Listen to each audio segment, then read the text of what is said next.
नमस्कार एक राजनीतिक प्रसंग को आपण मानंकु स्वागत। आजिर प्रसंग एठी भूल करे पांडियान आउ बदनाम हुए नवीन। वर्तमान सारा ओडिशा रे एही पदिए कथा ट्रेंड करूची। एहाकु नेई उठिची प्रश्न आउ प्रश्न पचारुचंती साधारण जनता जेउ माने कि नवीन पटनायक को भल पाउथिले।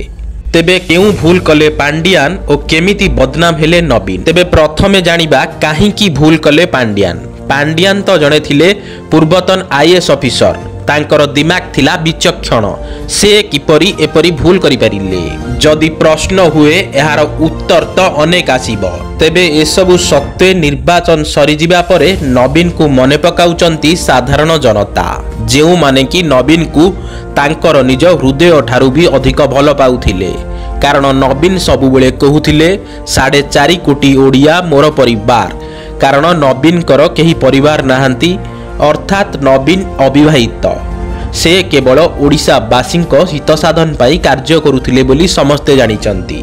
सेथिपाई तो सारा भारत वर्षरे नवीन थिले 1 नंबर मुख्यमंत्री। ओडिशा कथा छाड़ंतु बाहर राज्य को जदि जिबा जदि छोट छोट पिला मानंकु भी प्रश्न पचरा जाउथिला आपण मानंकर प्रिय नेता किए अर्थात सारा भारत रे जड़े भल नेता किए समस्ते कहूथिले नवीन पटनायक। हेले केउ झड़ आसिला आउ केमिति आसिला एई भल पाइबाकु जे उड़ेई नेला ताहा केबे भी केही कल्पना करि नथिले। एबे आजि भी सारा ओडिशा रे नवीन को लोकप्रियता सही बळी अछि।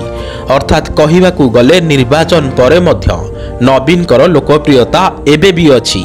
नवीन को लोकप्रियता आजि जदि मपा जाए ताहा 2019 टारु एबे अधिक अछि बोली जणा जाउछि। किंतु एसबु सत्वे निर्वाचन हारी जाइचंती नवीन। उपस्थापनाटी भल लागिथिले चैनल को सब्सक्राइब करी वीडियो को लाइक करंतु और वीडियो को शेयर करंतु।